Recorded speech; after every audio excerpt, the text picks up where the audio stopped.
Hey, everybody. Welcome to another episode of the McShin Foundation's award-winning recovery podcast, Get in the Herd. I am your co-host today, Nathan Mitchell. I'm going to co-host today with Justin Bognar over here because I figure we go over what I've been doing the last few days. Justin, can you help me out here? Because I don't really know where I am or what time it is or who kind of I am. What day is it? What's going on here, man? Well, first off, my last name is Bognar. I like Bognar better. Yeah, but that's such a bummer. Oh, all right. So we are in lovely Richmond, Virginia. Well, Oh. Henrico, Virginia, technically. And I like being technical. 2300 Dumbarton Road, the McShin Foundation. Mm. We are doing a live broadcast right now. This is live? This is live. People so can see me right People now. can see me. See They can you, hear me? They can hear you. Ooh. So, be careful. Okay. I can't swear. Or don't be. That's up to you. It is 2 o'clock. Yeah, well, it's a recovery too, which means it's a few minutes after. Recovery time. We're going to be doing this for roughly an hour. Ah, okay. And your name is Nathan. My name is Justin. So I'm Justin and you're Nathan? Correct. You nailed it. You nailed it. Yeah, that's where we are, what we're doing, what time it is, and fantastic. Well, listen, I'm looking around me right now, right? So we're not in our usual spot, and I like that because when we talk, two of us talk together, we can sit here at the desk and do that. Behind me, over here and to my left, there's some random guy sitting here. So I want to say hi to Joseph. I know Joseph's not on the screen right now, but he's back here. I guess we could give him the grip credit or the boom. No, I guess not boom operator. Or he would definitely be grip. Oh, come on in. Oh yeah, come on, say hey. Hey, Joseph, welcome, buddy. This is Joseph. Yeah, Joseph is a cool guy. And the sign works great there. Doesn't it? Framed with the white. Yeah. Man, we are starting to get, like, when we sat down here, like, all the technical, my laptop won't turn on. The camera was going bonker. We got some weird thing with the opener happening. The doors were unlocked. All the things. And I'm like, we sit down here, we turn the thing on, and boom, we got a show. Mm-hmm. And let me tell you, because I wanted to make sure that we got a chance today to catch up. Normally we'd have other guests and whatnot, but I loved, I've been in Vegas for the last couple of days, and not to party, and not too much anyway, but I've been in Vegas for MOBILIZE Recovery. Now, anybody who listens to the show knows I've been talking about this for months and months and months, and it's been very exciting, right? So I wanted to talk about what we did there. Are you up for that?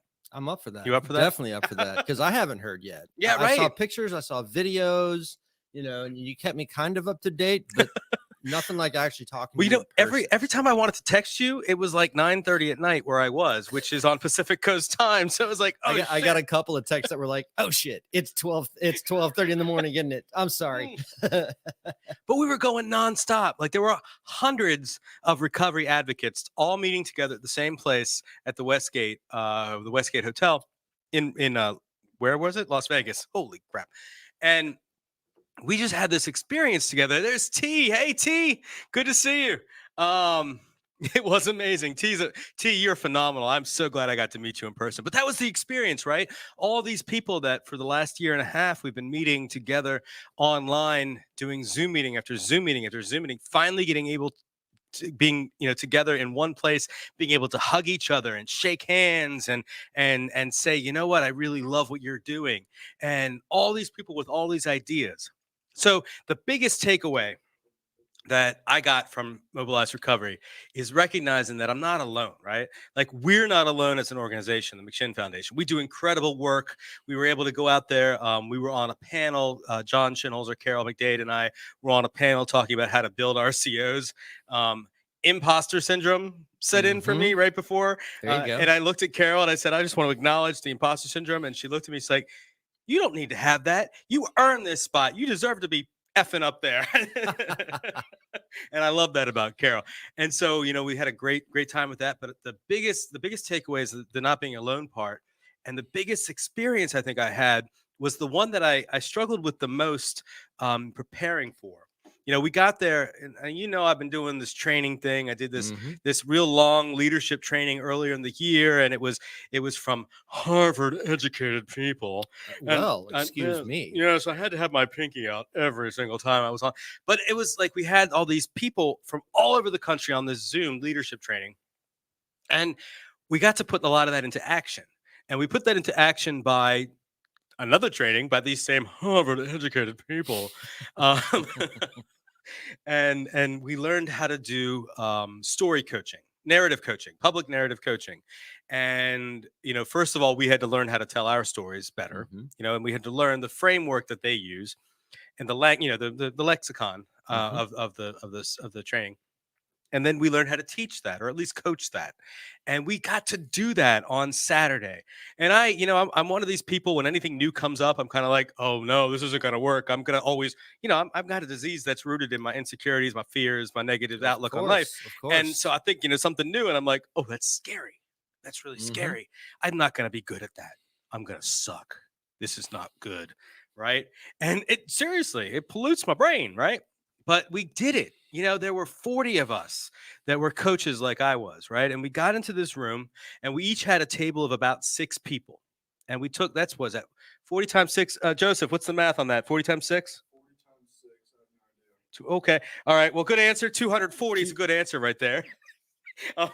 Sorry, buddy. Oh, but then we had like 6 other people. It's about 300 people in this room. We all got together. We all did this training, and it was a long day on Saturday. We spent the first part crafting a story of self.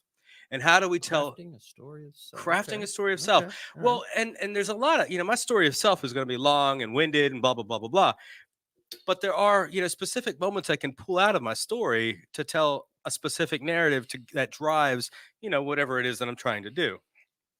And so how do we do that in 2 minutes? Tell a story that's effectively, a challenge that we faced, a choice that we made, and the outcome that came from that. And from that we can pull values. We can pull, different moments. And we learned how to craft that story. And we each of us each of the 6 individuals told their story of self. And we did in 2 minutes, and we coached it. The 3 minutes. So we pulled from all these questions, and we helped pull out and I'm messing up stuff. Lift up moments, from those stories. And from that, we listened to all 6, and then we crafted a story of self. And the story of self really pulled from the shared values from each of the 6 stories. Some people, well, that's another tangent, but yeah, right. Storytelling is an art that I'm working on, right? But when we tell the story of self, we talk about a challenge that we're facing together, a choice that we make together, and an outcome that we make together. And then we work on the story of now. So we're pulling the story of self, the story of us, and the story of now. And the story of now flips the script a little bit, like literally flips the script a little bit, right? It takes that. T was a coach as well, so I think she feels me on this.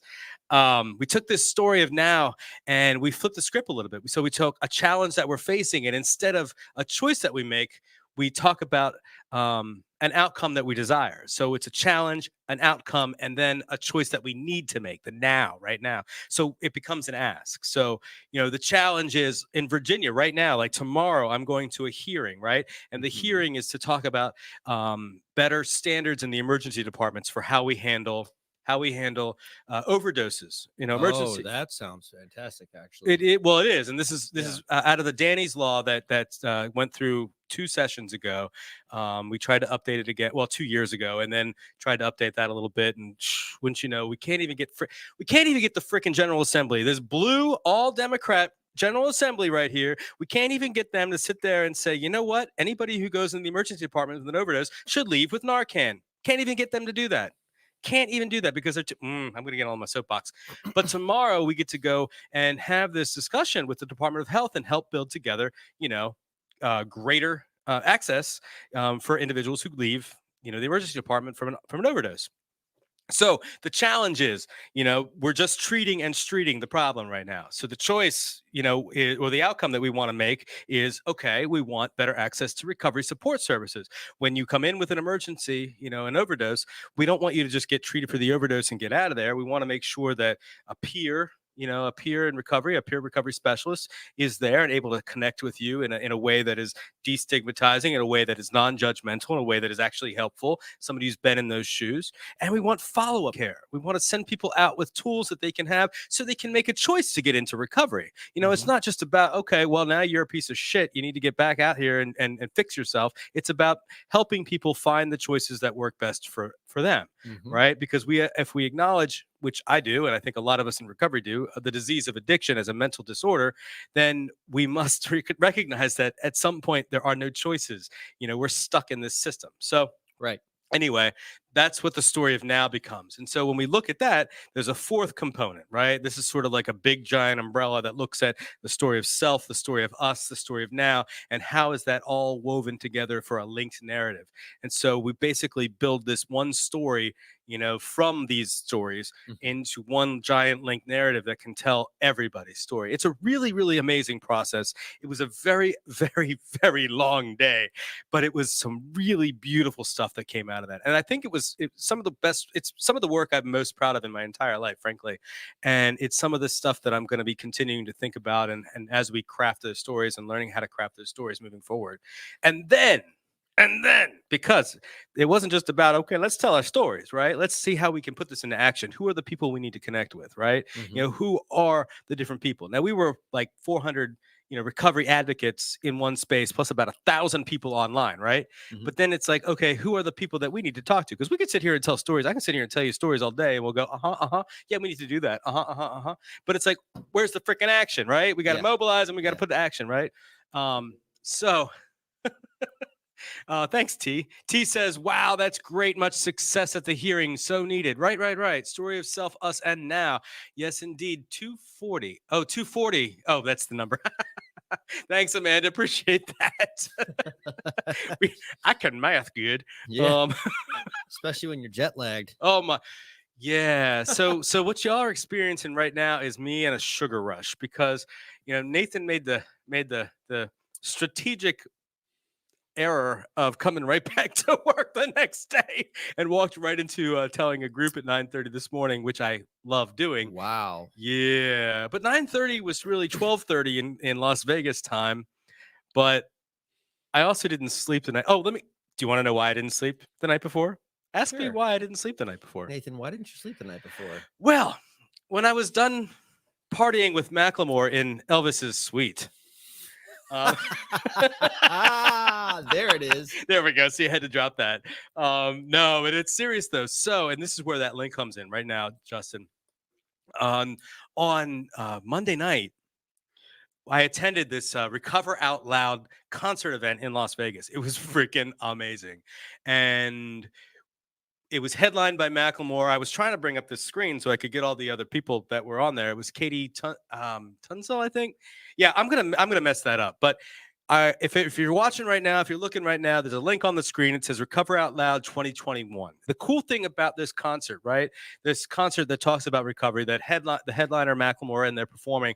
By the way, freaking powerful concert. Everybody, Macklemore brings the energy, dude. I have never seen anybody more energetic in my life, and that's me. And I'm a person who used to do a heck ton of meth, so. A heck ton. Yeah, Nice. it's trying to watch my language. But Macklemore brought the money, he brought it. So you all can watch and experience this concert tomorrow at 8:30 p.m. Eastern time. It'll be broadcast through iHeartRadio's YouTube and all that stuff. And if you look at the link that was just put up there, you can click on that and find out more information about that. Highly recommend listening to that. There was a great message in there woven throughout. We had people up there. And oh, by the way, guess who is in the concert? Who? Thank you for asking.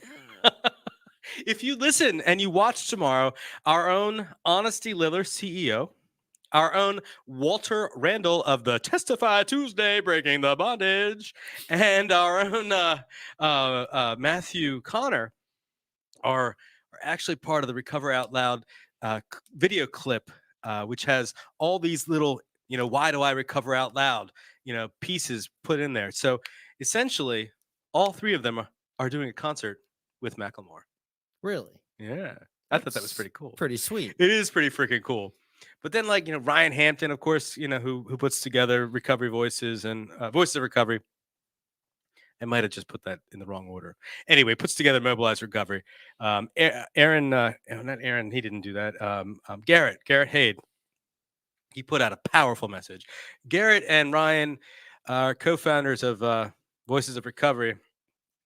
and Voices Project, all these things that they put together. And I'm probably messing it up. Sorry, you can beat me up in the comments, but when it comes right down to it, the two of them are just freaking recovery powerhouses, right?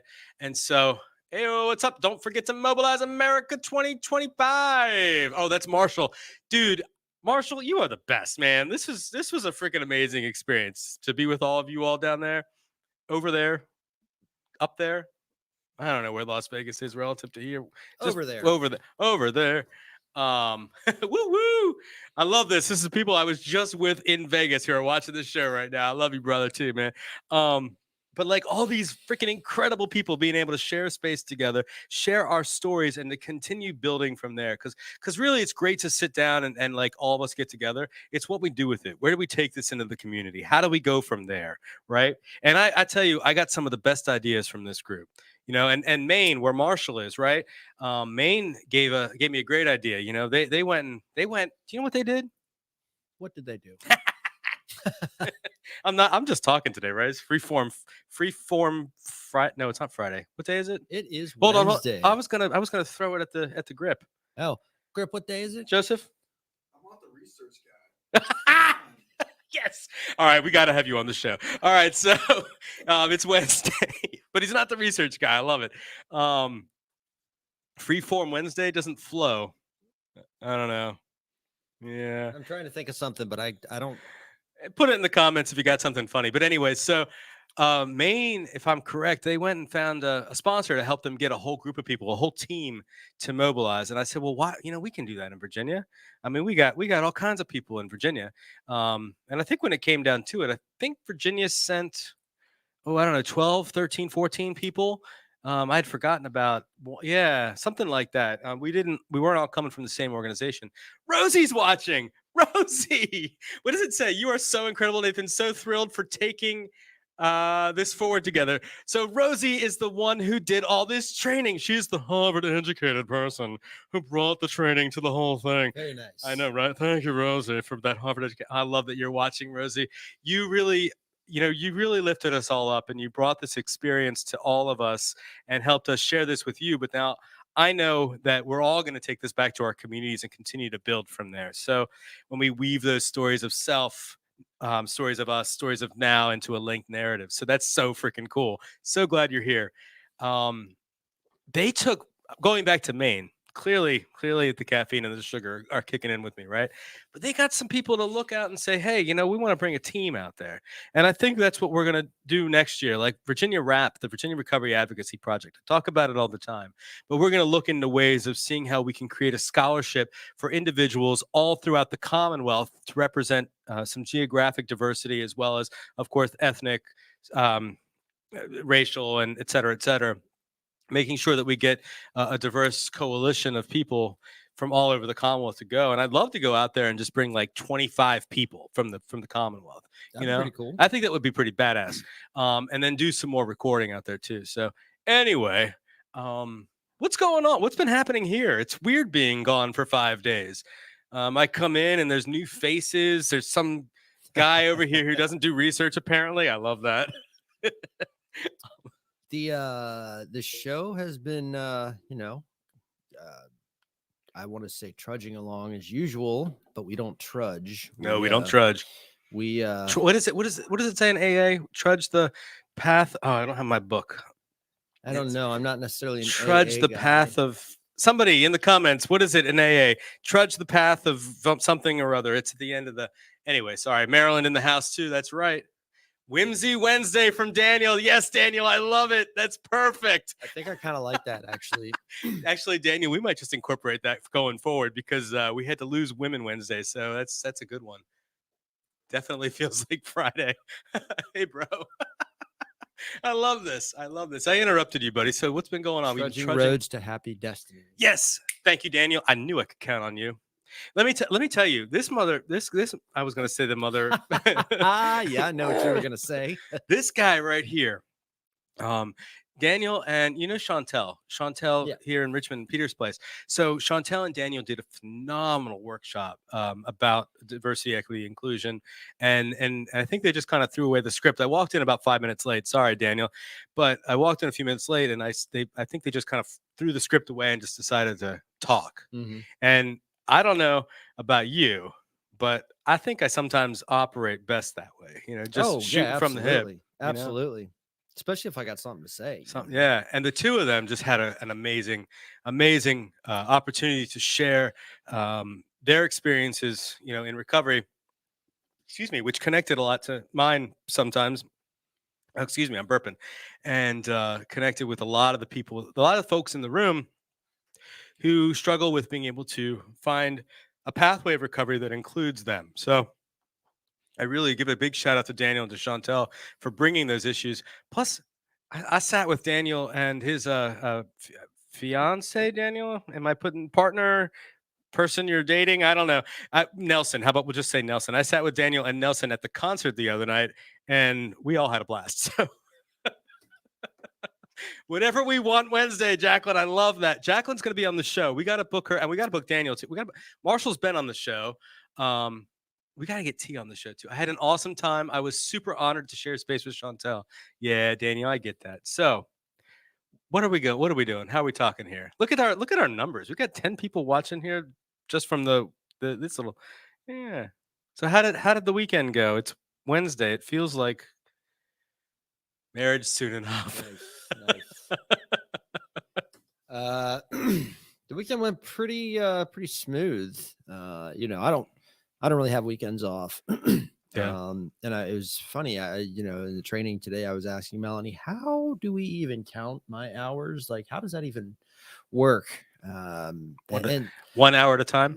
Yeah, one day at a time. Sometimes it's 30 seconds at a time. Oof. Yeah, tell me about it. The weekend went pretty smooth. We've got, of course, I've got Breaking the Bondage all weekend. Breaking the Bondage. I'm teaching Joe over here. Do you like being called Joseph? Okay, I'm just so used to calling people Joe. Like, yeah. Except for the one random Joey. I gotta call Ginger Joe back. Actually, yeah. Joseph came in Sunday, which is pretty cool because I've told a bunch of people about it, and they'll show up for a day or two, and then they'll go. And Joseph seems to be excited about this. But I trained him to kind of operate the camera a little bit, and we were shaky at first. Power on, but we power off. Yeah, power on. Not quite. I wish it were that easy. We were zooming in and out and doing some pans, doing some tilts and all that kind of stuff. No Dutch angles yet. No Dutch angles. No Dutch angles yet. How about Dutch ovens? But, oh, I had to go there. You'll get the Dutch oven in just a second. Ooh. Why doesn't he have a mic? All right, we got to get him on a mic. We have a mic set up if you but you won't be able to hear yourself. There are headphones over there. There are. Actually, you still won't be able to hear yourself because we're over here. We're over here. You can go hang out over there in front of that mic. You could bring the chair. Your headphones won't work, bud. They work. They do? Yeah. Oh. I'm not. Well, so actually, I'm kind of, and no joke, I'm actually kind of glad you jumped on because, this really brings to mind like everything. I was away for 5 days. I was down in Vegas, and the whole time I'm in Vegas, like I have this incredible experience. I'm with people who deliver amazing services, right? And do these incredible actions. Hey, Courtney, good to see you. Do these amazing, incredible things. But the entire time I'm there, while I'm connecting with my people, and these are my people, the whole time I'm there, I'm really thinking of all the services that we do here at McShin, and I'm thinking, I want to get back. I really missed you all. I missed you all, but I miss what we do. We missed you too. I miss coming up here and going into your office and saying, "Hey, Nathan, what's up?" And then coming back to my office and setting all the stuff up. But it was weird. I would walk past here, and then I would I see your door shut and be like, "Oh yeah, oh yeah." Hey, this is going to be kind of weird. You're going to be on camera by yourself for a second. I'm going to turn that second camera on and get Joseph on. All right. Well, so the cool thing, so this is why I'm saying this, right? Like the whole time I was there, Like, I'm thinking about all the services that we do here. I'm thinking about I love all the advocacy that I get to do with the people in the community and the going to the General Assembly and blah, blah, blah, blah, blah. But what I love the most about my job, and the thing that I sometimes forget that I love the most, is the one-on-one advocacy that I get to do with the individuals who come through the doors. I'm an alumni of the McShin Foundation. I'm a person in sustained recovery, and I get to do these really incredible things in my recovery. And these really incredible things are, I get to build healthy relationships with my family. I get to build healthy relationships with my finances. I get to get into a car and drive it legally with insurance. That's a big deal for me. The legal part, the insurance. What's that? Yeah, you too. Right. I know. We'll get there. One paycheck at a time. I have insurance and a license. That's a lot more than I can say for myself a few years ago. Yeah, insurance and a license, and I get that, right?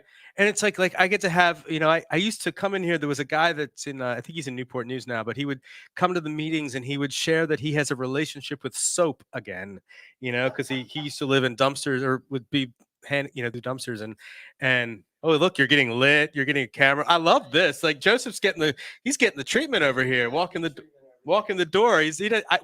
And we just met Joseph, or I just met Joseph like 2 minutes before the show, and I'm like, who the heck is this guy trying to walk in this room right now? I'm a participant. See, now we can hear you. Joseph, welcome to the show, buddy. Joseph, how did you find out about the McShin Foundation? My parents, when I was 17, my parents actually saw some dude named Stas Nowitzki on the news, and Stas, I know Stas. Yeah, he's the man. He is the man. He's a crazy. Definitely a free spirit.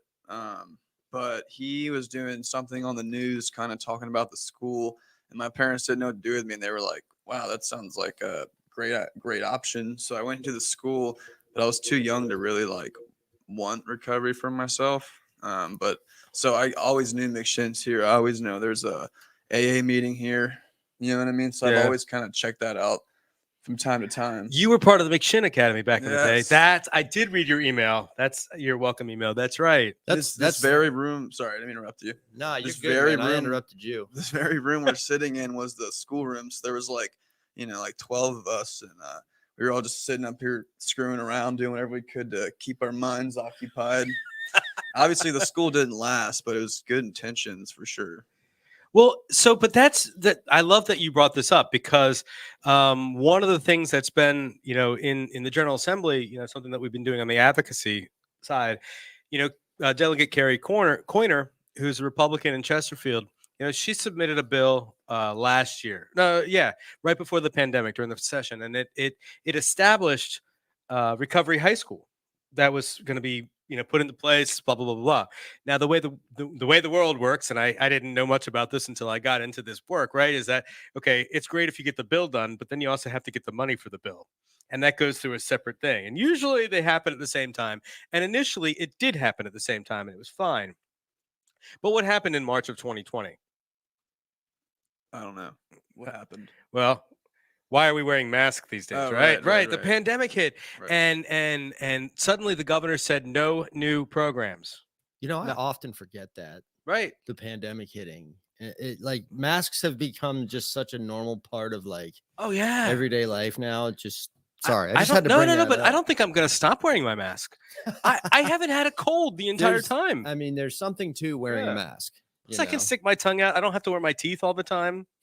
You'll see after the show. And if you get a sweet enough looking mask, you can look like a super. Oh my God, I forgot. I got some masks while I was in Vegas. I forgot to. I'll have to wear one tomorrow. Well, I guess Friday. My girlfriend's got one that. My girlfriend's got one that, like, you turn it on. It's got LEDs in the front, and when she talks, it moves with her mouth. Yeah, that's what I got. Oh, that's what I you did. got? I got two. I got two of them. In fact, one of them has unicorns on it because why not? But going back, so listen, the advocacy piece. Right. Got a jet. You're amazing. Thank you, Daniel. I have to hop off. Bye, Jacqueline. Maybe a Vegas wedding. I love it. So that's what my brother did. Carrie Coiner put this bill in, and the money was there. Everything was all set and ready to go. And then the pandemic hit. Right. The pandemic hit. The governor said no new funding for anything new. We're going to put a kibosh on anything new. Okay, that happens. Did I knock shit? Oh, I was stepping on the cord.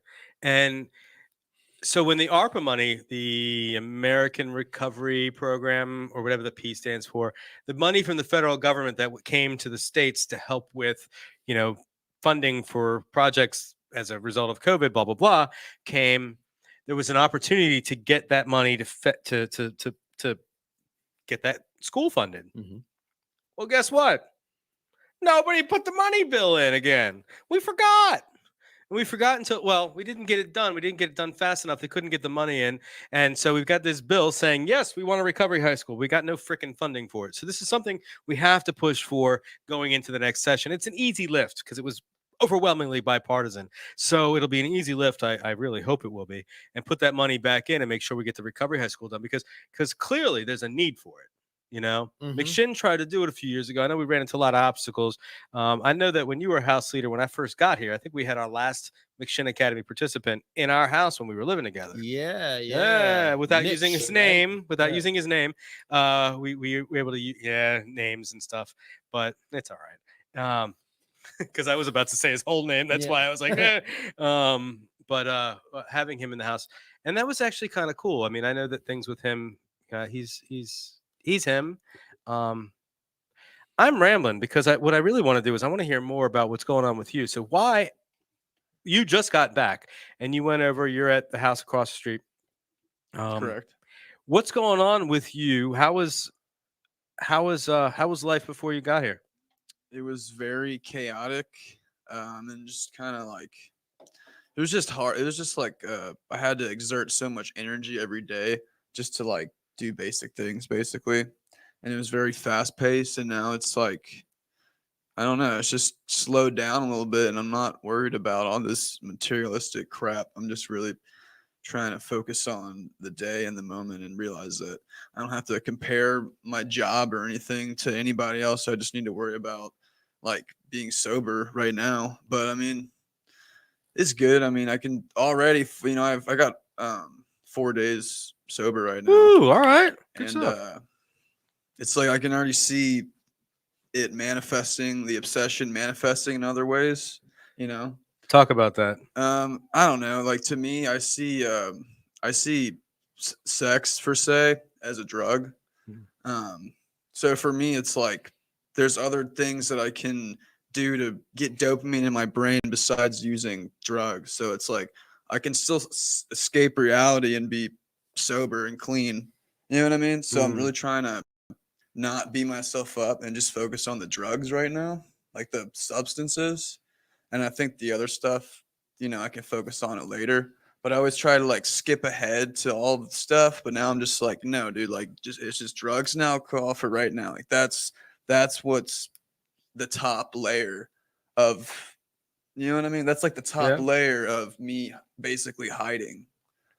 And then from there we can work on the other things because I mean if we don't have that foundation of just not just knowing how to not use, like if I don't know how to, if I don't have the tools to combat the thoughts, the cravings, the urges to use, well, the other stuff, if I focus too much on the other stuff, man, I'm probably not gonna succeed when those cravings for the drugs come in. And I can do one thing at a time. So Right. sounds like in your academy time, you might have gained some knowledge because I'm hearing a lot of language around recovery, and I love that for you. It's I awesome. mean, it's in my active addiction, I would always try to apply recovery principles to it. You know what I mean? Like I always remembered recovery. I went to treatment when I was 16. I was here at this um, McShin when I was, a teenager also. So was given a lot of tools, Yeah. and like it's not like I was ignorantly getting high because I knew what recovery was. You know what I mean? And it was not fun after like the McShin program and rehab because I knew that, the reality of what I was doing.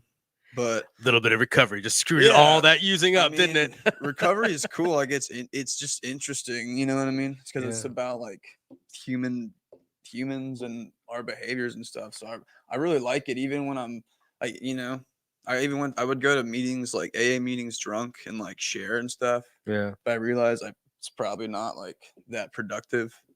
But Well, we find our tribe, and the way we do that sometimes is by making, well, actually, often for me anyway, is by making mistakes and getting through those mistakes with the help of the people around me. One of the things I thought about, and I'm 45. I got into recovery when I was 40. And I kind of thought at that point, I'm like, all right, well, my life is over. I've had a good long run. It's been fun. Now, whatever happens next is gonna be boring.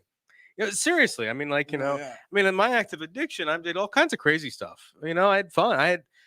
I wouldn't say fun is not the right word, but I have I have a really strong sense of I need to do this now kind of a thing, and it's like I want what I want when I want it, and I want it yesterday, so I go after things. And I thought that learning how to stop using would mean not doing fun things, not doing anything exciting. And turns out life is actually pretty freaking crazy fun.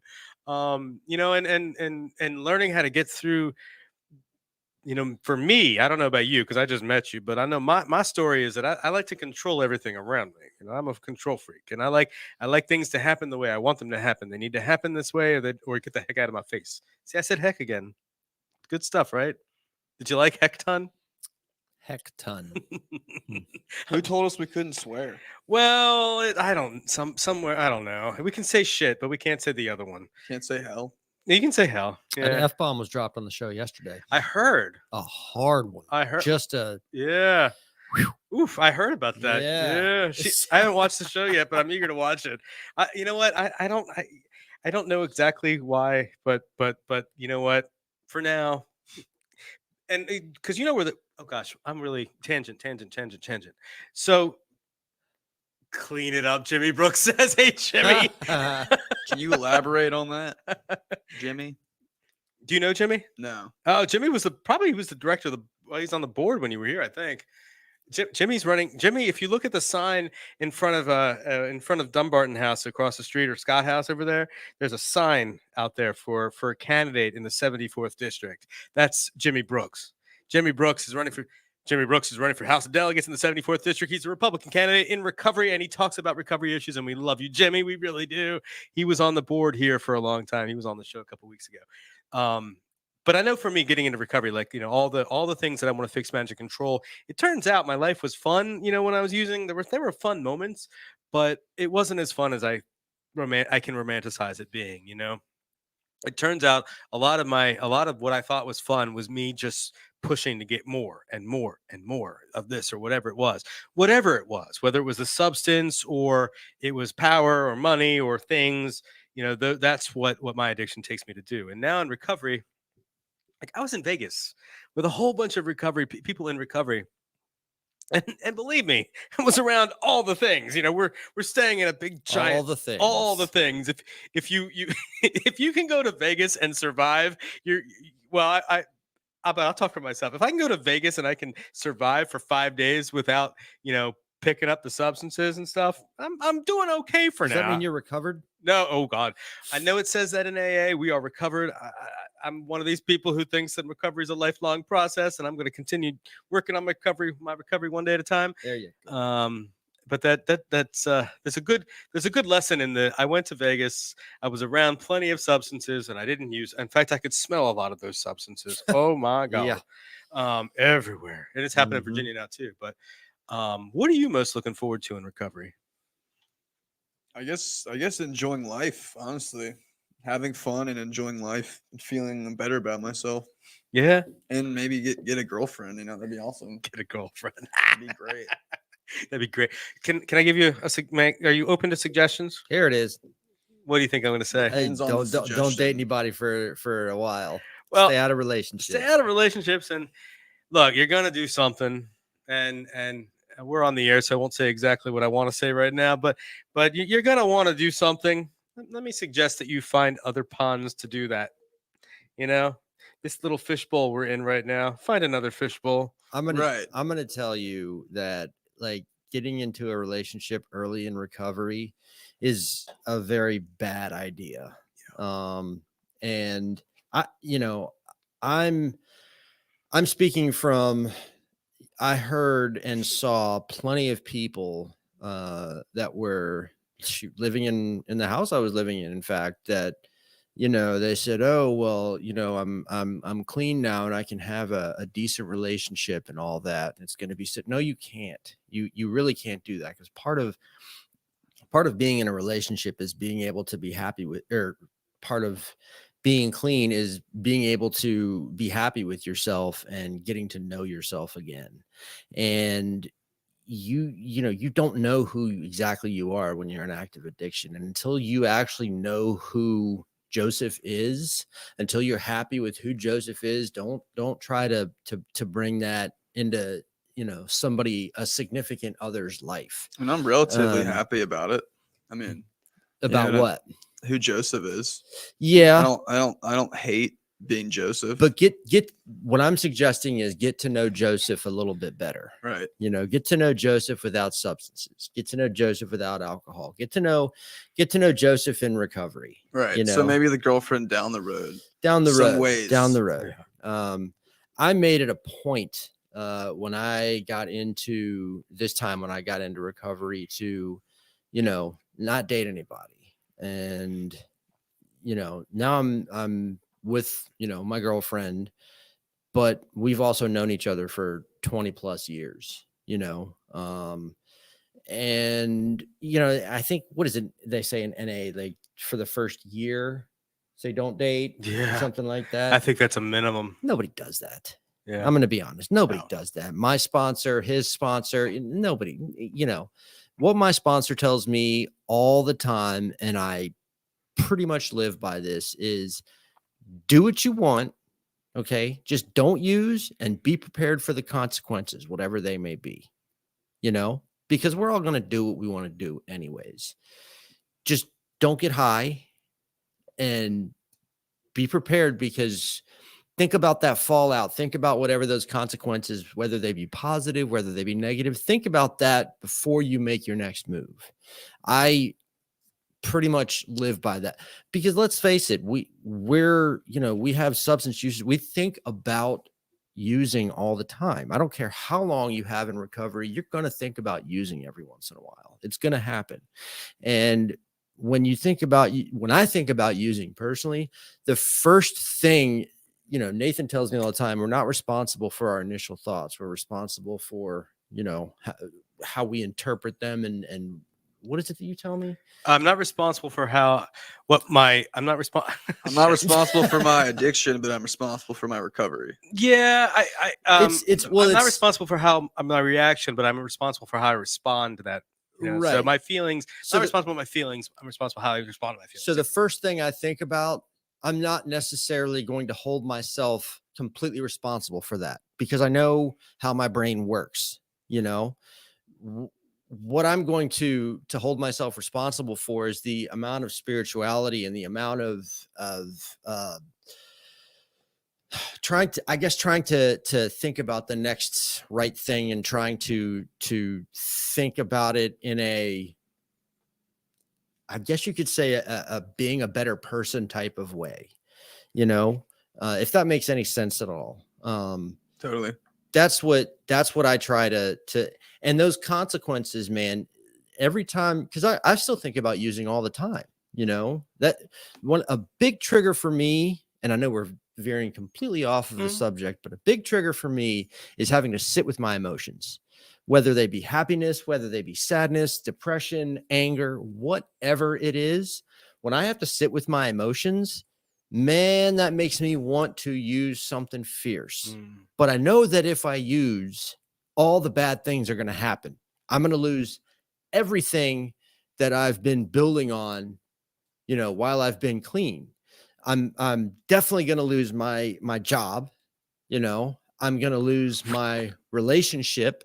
I'm going to lose my house. I'm definitely going to lose my license, you know, which means that I'll be driving around completely illegally, because I'm still going to drive. We all know that. You know, I mean, that's what we do, Yes, you know. Literally, if I do any of that, if I use at all, my entire life goes down the drain in a matter of a few hours, literally. And there's no what's the word I'm looking for? Exaggeration with that, You know, it's all gone. And that's one of the reasons that I've built this life the way that I have, this recovery life the way that I have. You know, I stay very focused on what I'm doing. I stay very focused on what I've gained since I've been clean. And I don't have a ton of clean time under my belt. You know, I'm right now at 7.5 months, which is very much still newcomer status, very much, you know.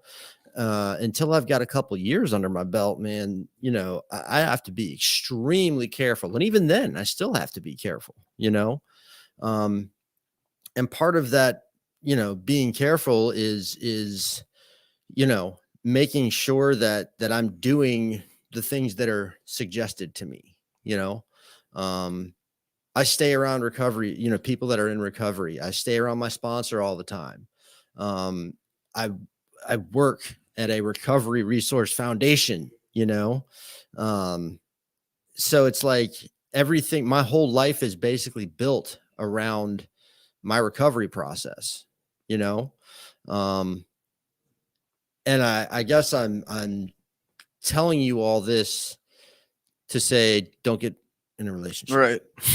No, I feel you. Well, yeah. No. That's not really the gist of why I'm telling you all that. I'm kind of just, you know, Right. going off, I guess. But, you know, I mean, it's all part of, you know, putting your recovery first, you know, Right. and dude, like when you get into any kind of argument, any kind of disagreement with a girl or with, you know, anybody that you're attracted to, anybody that you're with, whatever, you know, the first thing as someone that with this disease thinks about is I'm going to go get high about it. That's the first thing you think about. That's the first thing I would think about. It's the first thing I do think about. You know? Well, let me put a second pause. I pause in there for a second, because usually the first thing I think about when I get into a disagreement or argument is how am I going to squash you? How am I going to prove that I'm right and you're wrong? And I'm going to work and find my way to continue to. This is what can happen to me when I'm like, you know, they talk about the difference between being clean and living clean, Right. you know, and when I'm not living clean, you know, that's like I take my anger and I let that emotion really start to get at me, and I'm all right, sir, all right. Oh, well, that, you know, that person really and this just happened to me a couple of days ago. Somebody really, I'm still in my about it, right? And she not a relationship type of deal, but a person, and my anger kind of came through, and I'm like, I want to put, I'm like all the imagery in my brain. Oh, and I, you know, without going too graphic in here, let's just say, you know, like Nathan's got a very vivid imagination. Mm-hmm. And when I'm angry, you know, yeah, you're not going to like me when I'm mad. Right. And all that stuff. But then I recognize, well, A, I'm not exactly built for fighting, right? But B, I don't want to do that fighting stuff, you know? I don't want to be fighting. What I want to be doing is living a solution. But if I'm not living in the solution, I'm still with that anger, you know, I'm dealing with that. If I'm not actually taking the tools, you know, and getting out of that, because I'm not responsible for the emotions, right? I'm just responsible for how I respond to those emotions. There we go. That's what we were trying to say.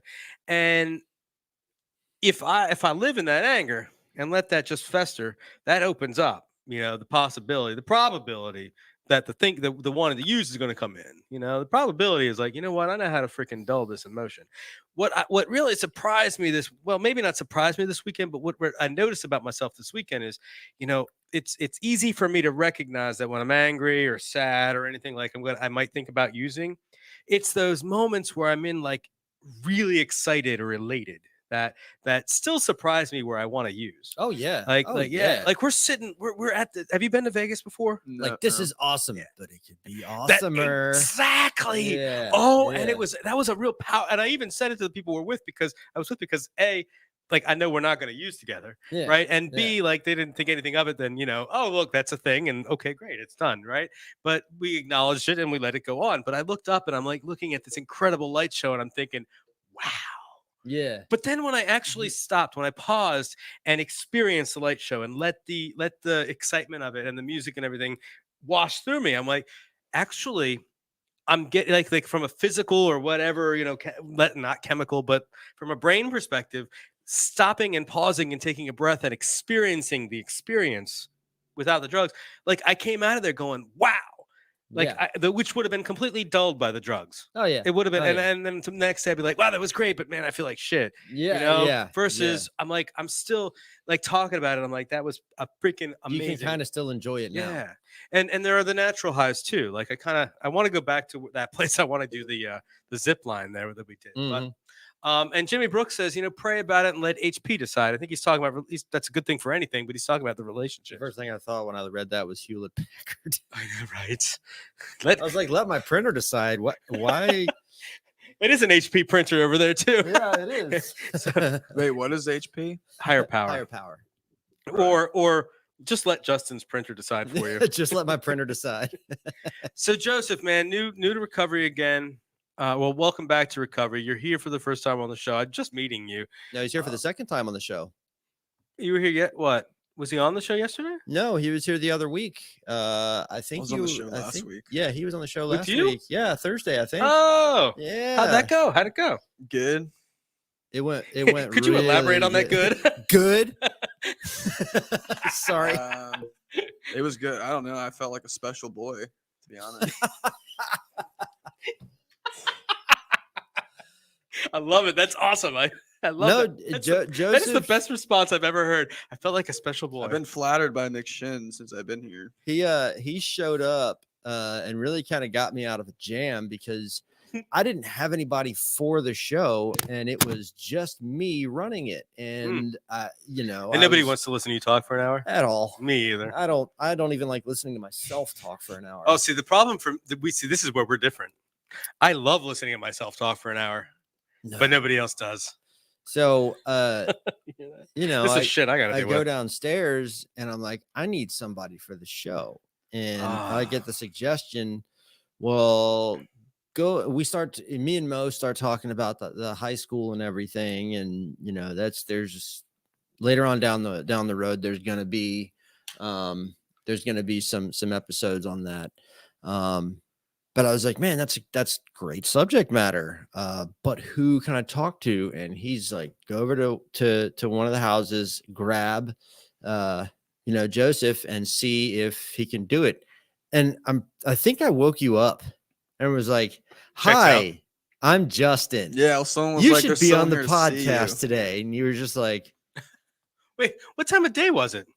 This was like, this was early, man. It was like 9:30, something like that. 9:30 in the morning, and you're still in bed. He works at night. Yeah. Oh, well, that's not a good excuse. But no, it is a good excuse. You need to sleep. Right. That's a valid and excuse. I woke his ass up and was just like, "Show today. By the way, I'm Justin. Nice to meet you. But you're going to be on my podcast today." What are you doing at night? I deliver pizza, but I get off at like 10 and I don't fall asleep till like 4 a.m. So it's kind of a little bit irrelevant to my job. But I get that, dude. Though. He delivers pizzas, aka unsung hero. Right. I'm a big distributor. Let's be honest. One of the biggest in town. He's a distributor for big pizza.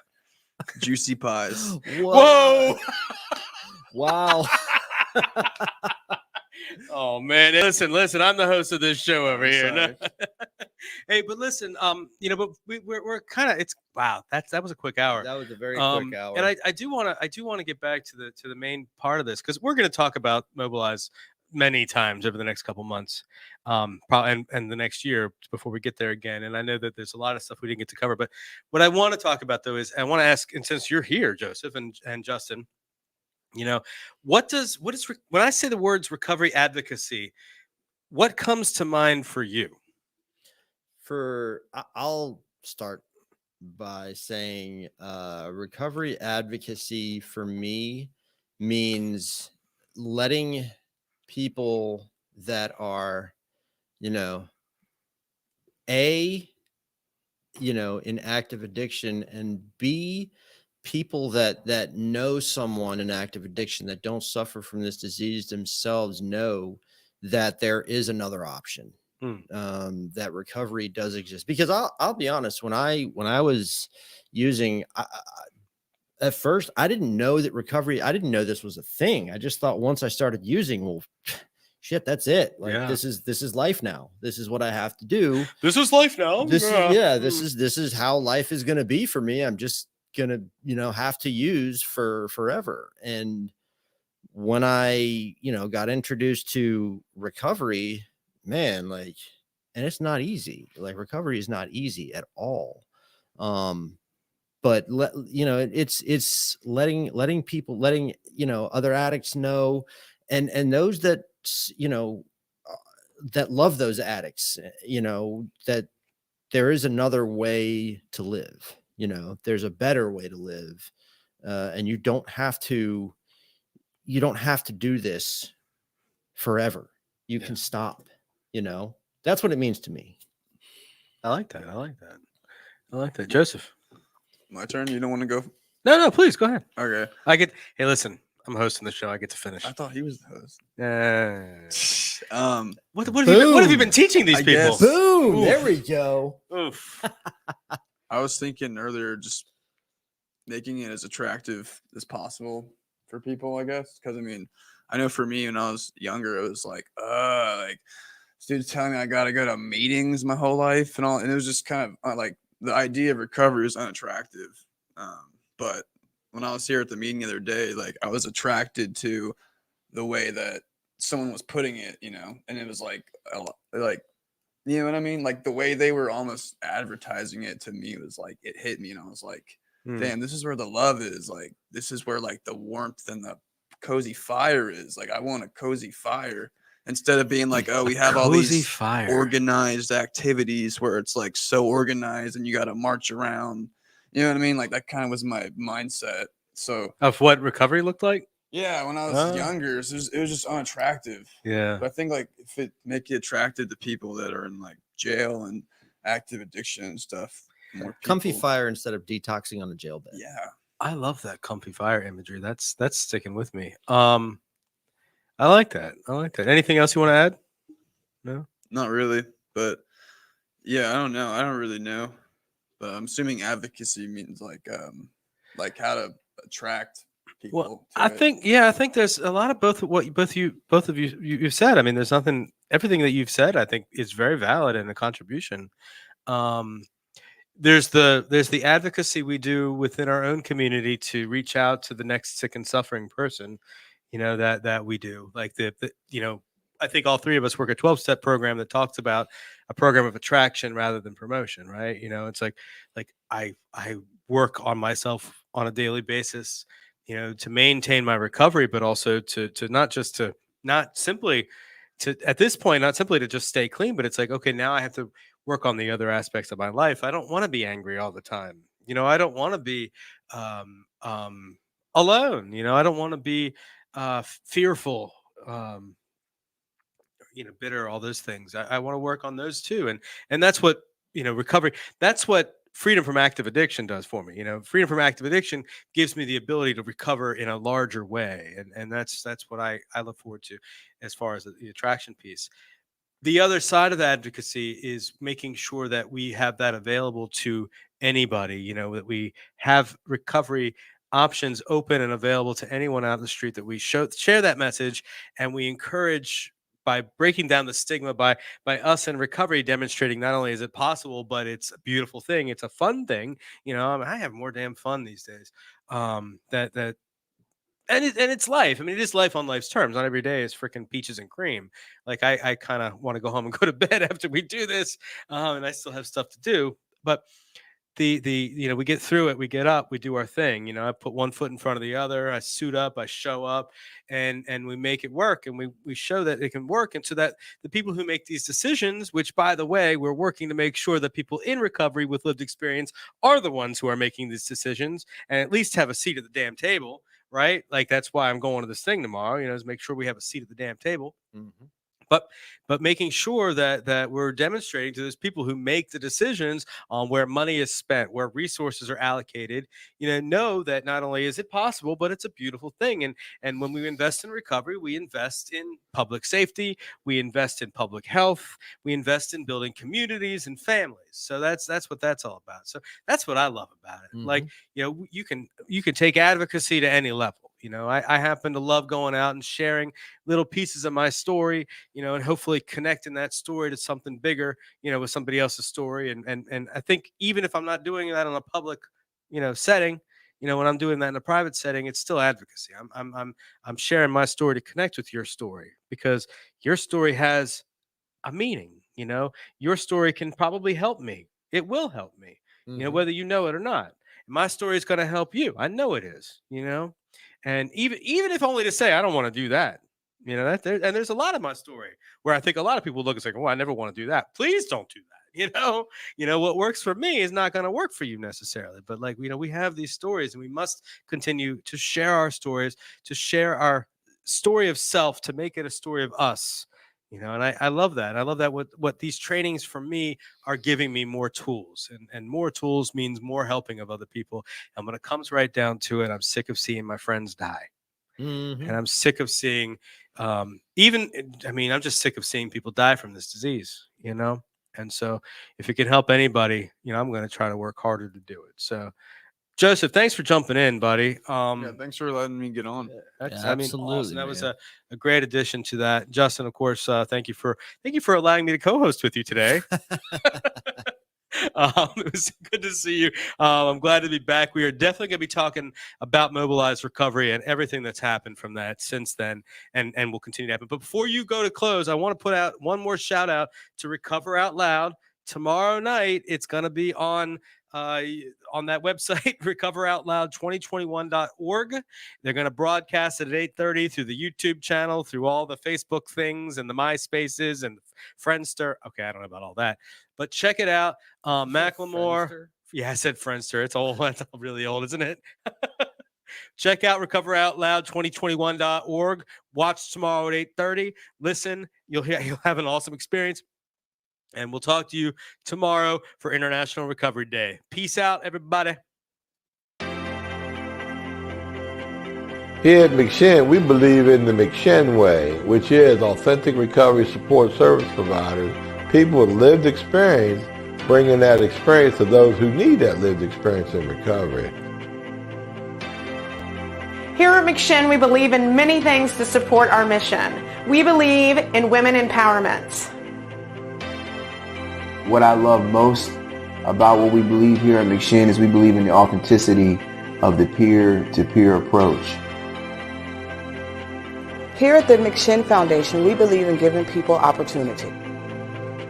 Here at McShin, we believe in the inherent worth and dignity of every person.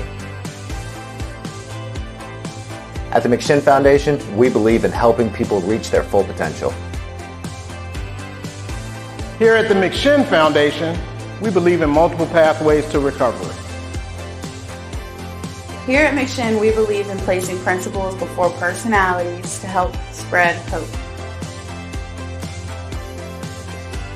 Here at McShin, we believe that recovery is possible and that any person seeking recovery can become a more acceptable, responsible, and productive member of society. Here at the McShin Foundation, we believe in self-discovery. Here at McShin, we believe in saving lives and offering second chances. Here at McShin, we believe you can do this. Here at McShin Foundation, we believe that we can only keep what we have by giving away, which is why we continue to help others like us seek and find recovery.